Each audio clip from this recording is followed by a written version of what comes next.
Welcome back. Welcome back. It's your favorite guy, the cybersecurity Jedi from Full Circle Cyber. Today is Monday, February 16, 2026.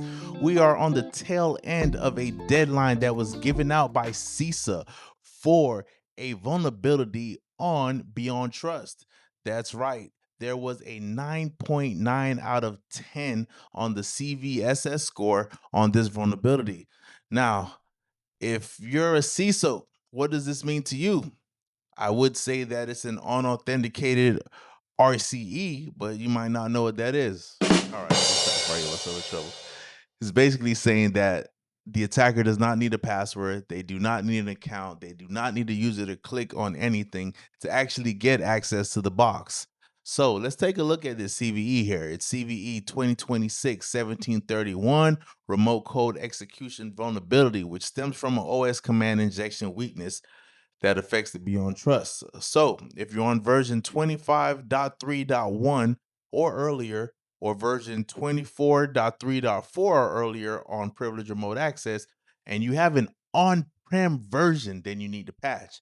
If you have this hosted in the cloud, if you're using their SaaS solution, it was already patched back on February 2nd, so you have nothing to worry about. Okay, now shout out to Hackatron, the person who discovered the vulnerability. He warned BeyondTrust, and a couple days later, they went ahead and dropped out the patch. But he said there's approximately 11,000 instances that are exposed online, and about 8,500 of them are on premises and need to be patched manually. So, and I think I was looking on GitHub and I saw a proof of concept. So, you know, it went from 0 to 100 real quick if that's the case. I would like to say if you have a on-prem version of BeyondTrust right now and you have not patched it, consider your system compromised. Okay, stop using it.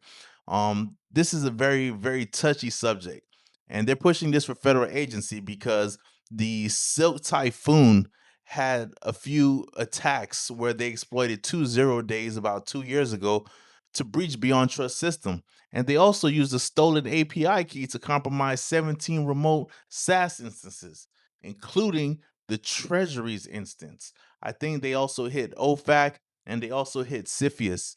That just ain't sound right. Okay, it's the Committee of Foreign Investments in the United States. But CFIUS just sounded like it needed to roll off the tongue. So please patch, patch, patch, and patch some more. You cannot be out here exposing yourself. And I will continue to bring you all the latest news around cybersecurity. It is your guy, the cybersecurity Jedi from Full Circle Cyber, signing out. Later.